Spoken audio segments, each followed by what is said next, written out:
I'm going to tell you a story. And this, I swear, pertains to the title, if I haven't changed my mind already. About changing people, cultures, whatever. So anyways, this is about the conquistadors, and it's very important that I tell you this story. No, this is for fucking free.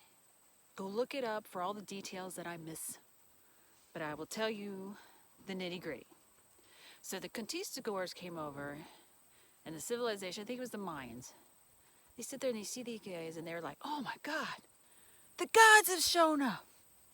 They're so excited. The gods have shown up. The conquistadors are like really happy because these people are draping them with gold. They're feeding them. I mean, just anything and everything that would make somebody who's looking to get rich happy.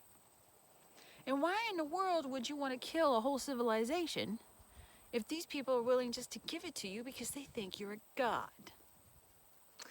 All right, so now that you understand that kind of basis, here's some of what was said from both sides. The conquistadors are getting, all this great stuff. And there was one of the, I don't know what they call them, the Mayans or whatever, but she was of a class of the Mayans. Now, I know they destroyed a lot of the books, and there was a reason for it, but she was one of the survivors. And she told her story, and it was written down, that the Mayan civilization, although they were very rich as far as, what we considered assets, when it came to them, they had a system in place, and it was based on religion. So you were willing to be sacrificed. All those people that were being sacrificed were not just warriors, okay? They were the population that they were sick. They were so poor they couldn't feed themselves. And then they would go into a section, and I don't remember what she called it. I'm assuming it was some Mayan term. That it was kind of like their welfare system. You went in there, you partaked of the food. They helped you with your health care, anything that you needed. But you were there. It was kind of like you were in a prison, but it was a nice prison. And the people that were around her, she was complaining that they didn't understand that they were all in a prison. Yes, they were getting fed. Yes, their ailments were getting taken care of. And they didn't mind that death was coming. Because in her mindset, there were no gods. And that was her argument to these people. There's no gods. She was a non-believer in the Mayan thing. She understood that this was their way of dealing with the poor and the sick. So when this would get filled up, they call it a culling or something of that nature. And it was men, it was women, it was children, whoever they took in. Every so often they would have they would need a sacrifice for the gods. There's a drought, the food's not coming in. Or, like right now the conquistadors have come over, so we need some sacrificial lambs. And on top of it, our little welfare system is getting full. We got to clean it out. I was like, oh, wow.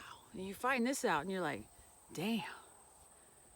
That whole story about the conquistadors and being psychotic and just crazy wielding axes and guns and stuff and shooting everybody may not be so crazy. Because here's the other part of that story, too, from the conquistador side. They're getting all this stuff. They think everything's great.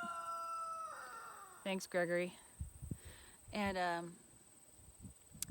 first day, they start killing all these guys because they go in order. I think it's men first, and it's either women and children or just women. They didn't get that far anyways. But the first day, the conquistadors, they're too busy, carrying all the gold and riches that they got. They're not carrying their weapons. These people are having a freaking festival. Why are they going to carry weapons around? They start looking around, and they're just slaughtering these people. It's like, you were just feeding them yesterday. What's going on? So whatever communication that these guys had when they got back to the ship, and they talked amongst themselves, like, oh shit, wow, these people are really screwed in the head. You wait for this very slow vehicle to go by.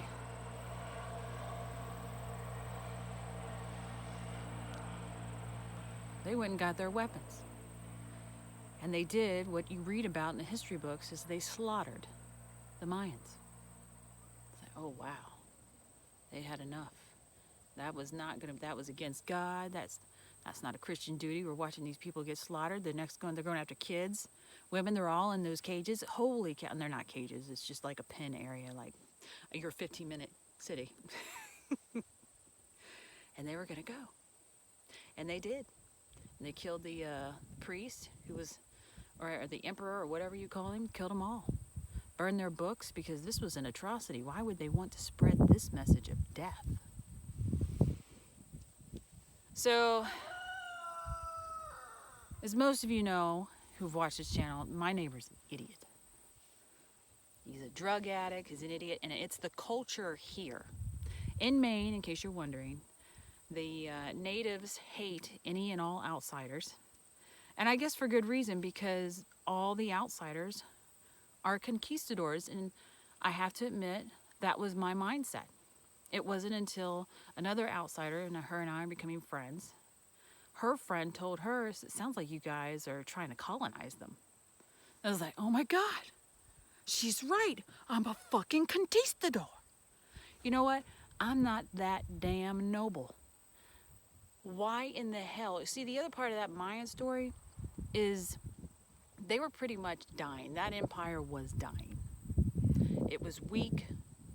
The people weren't doing very well. I mean, it wouldn't have been too much longer that they pretty much would have starved themselves out. They didn't have it. Either killed themselves out or starved themselves out. Who the knows? And that's pretty much where this Maine culture is at. They're going to end up starving themselves out. They already abuse the hell out of each other. It isn't outsiders dying in mass from overdoses. It's them. They abuse each other. Apparently it's quite normal to, oh, he's just a little rough on his women. And that kind of talk is quite normal. It's not, you wouldn't want your kids growing up here and learning their culture. Let's put it that way. I was like, oh my God, if I just wait. Just wait. And I should preface that before I go too far. That not all of the natives are that sick in the head, but it's kind of like that lady. She knew what was going on. She tried to tell him, hey, this isn't normal. We shouldn't do this. But nobody would listen to her because that was not the culture. But here she is, talking to the wall, and she got rescued.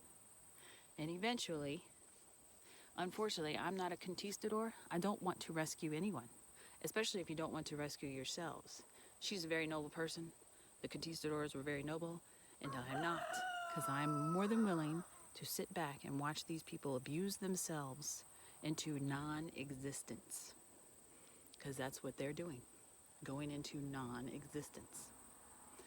Their population is decimated, which is why you've got their governor desperate for immigrants to replace what these people have done to themselves. Overdoses. They're fine with abortions. Pretty much it's a blue state. It may be mixed in its voting demographics, but their culture is blue.